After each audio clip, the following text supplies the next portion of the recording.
Few guys, இன்றைக்கி நாம் பார்க்க போகிறது என்னென்னா யூஜி டெட்டு தமிழ் தேர்வுக்கான அலகு 10ல் இருக்கக்கூடிய மனித வாழ்வில் இதழ்களின் பங்கு, தமிழ்மொழி வளர்ச்சிக்கு இதழ்களின் பங்கு அப்படின்னு பற்றி தான் வினாவிடையாக பார்க்க போகிறோம்.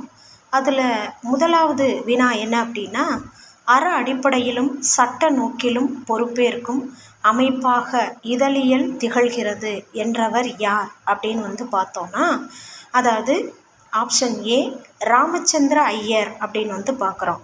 அப்போ அற அடிப்படையிலும் சட்ட நோக்கிலும் பொறுப்பேற்கும் அமைப்பாக இதழியல் திகழ்கின்றது என்றவர் யார் அப்படின்னு பார்த்தோன்னா ராமச்சந்திர ஐயர் அப்படின்னு பார்க்குறோம்.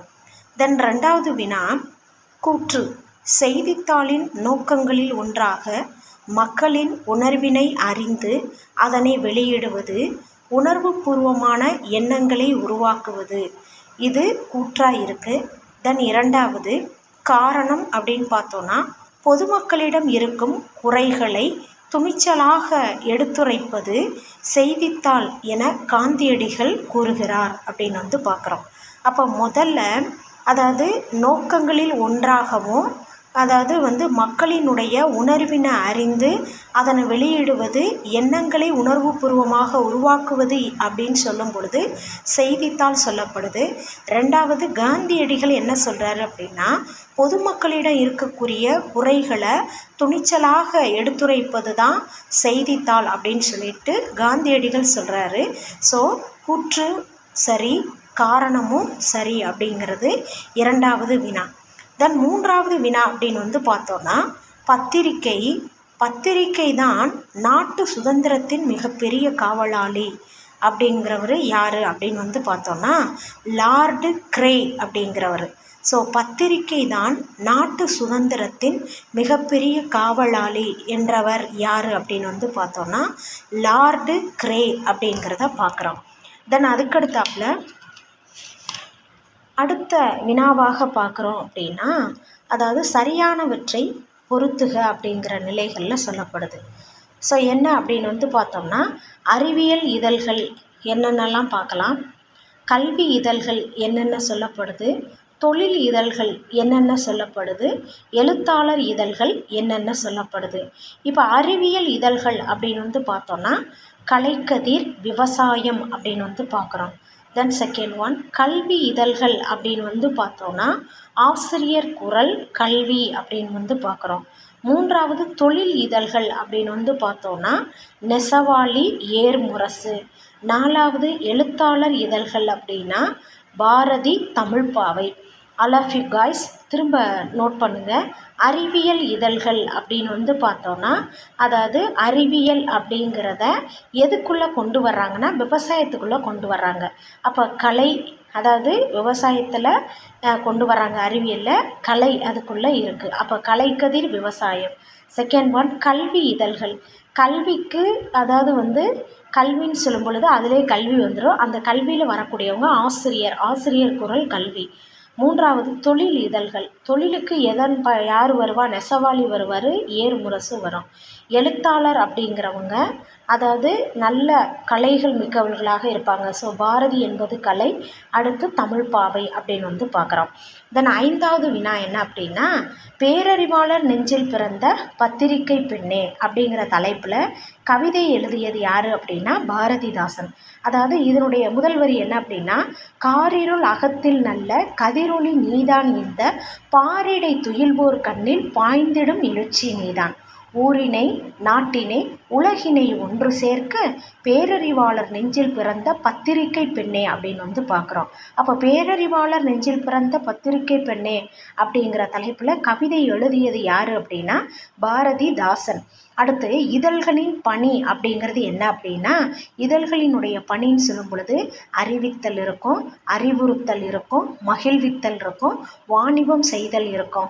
மேற்கண்ட அனைத்துமே சொல்லப்படும். அப்போ இதழ்களினுடைய பணி என்பது அறிவிப்பு விடுவாங்க, அறிவுறுத்துவாங்க, மகிழ்விப்பாங்க, வாணிபம் செய்வாங்க. இந்த 4யுமே உணர்த்துறது தான் இதழ்களினுடைய பணியாக பார்க்குறோம். தென் 7வது வினா, இதழியல் அவசரத்தில் பிறக்கும் இலக்கியம் என்றவர் யார் அப்படின்னா மேத்யூ அர்னால்டு. அதாவது அவசரத்தில் பிறக்கக்கூடிய இலக்கியம் தான் இதழியல் அப்படின்னு சொன்னது யாருன்னா மேத்யூ அர்னால்டு அப்படின்னு பார்க்குறோம். தென் அதுக்கடுத்தாப்புல 8வது வினா, மக்களாட்சியில் இதழ்களின் பணிகள் என்பது என்ன அப்படின்னு பார்த்தோன்னா, அதாவது மக்களாட்சி என்பது மக்களால் மக்களுக்காகவே நடத்தப்படுகின்ற ஆட்சி மக்களாட்சின்னு பார்க்குறோம். அதில் மக்களாட்சியில் இதழ்களினுடைய பணிகள் என்ன அப்படின்னு பார்த்தோன்னா, ஃபஸ்ட்டு ஒன் செய்தி பரப்பக்கூடிய பணி, செய்தி விளக்கப்பணி அப்படிங்கிறது முதலாவது. 2வது விமர்சன பணி, கருத்தை உருவாக்கும் பணி, காவலர் பணி அப்படின்னு பார்க்குறோம். அப்போ என்ன சொல்கிறாங்க அப்படின்னா, அதாவது மேலே சொல்லக்கூடிய 2மே சரிதான் இதழ்களினுடைய பணிகள். செய்தியை பரப்புவாங்க, அதை விளக்குவாங்க, விமர்சனம் செய்வாங்க, கருத்தை உருவாக்குவாங்க, காவலர் பணியாக இருக்கும். ஸோ அதாவது அகர ஆகாரம் 2மே சரி. அதாவது செய்தியை பரப்பக்கூடிய பணி, செய்தியை விளக்கக்கூடிய பணி, விமர்சன பணி, கருத்தை உருவாக்கக்கூடிய காவலர் பணியாக அமைந்திருக்கிறது அப்படிங்கிறத பார்க்குறோம். தென் அடுத்து 9வது வினா என்ன அப்படின்னு பார்த்தோன்னா, அதாவது சுதந்திர மனிதன் புகழ்கின்ற, அதாவது ஒவ்வொரு உரிமையையும் தூங்காமல் கட்டிக்காக்கும் காவலன் சுதந்திரமான பத்திரிகை என்றவர் யார் அப்படின்னு பார்த்தோன்னா வின்ஸ்டன் சர்ச்சில்.